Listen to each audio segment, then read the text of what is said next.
Уважаеми господин комисар, уважаеми колеги!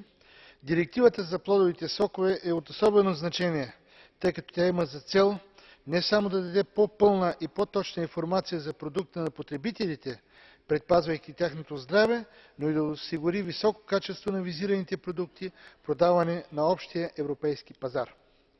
Промените в директивата ще дадат необходимата сигурност на потребителите и ще доведат до развитието на все повече продукти, произведени по по-здравословни рецепти и съдържания. Тези нови правила ще засилят и иновациите, и конкуренцията в една от най-силно развитите индустрии в Европейския съюз – хранително-вкусовата. Уважаеми колеги, призовавам да подкрепите доклада на колегата Андреас Родригес, пример за законодателство, което не само защитава потребителите, но и силно насърчава добрите практики в производството на хранителни продукти. Благодаря за вниманието.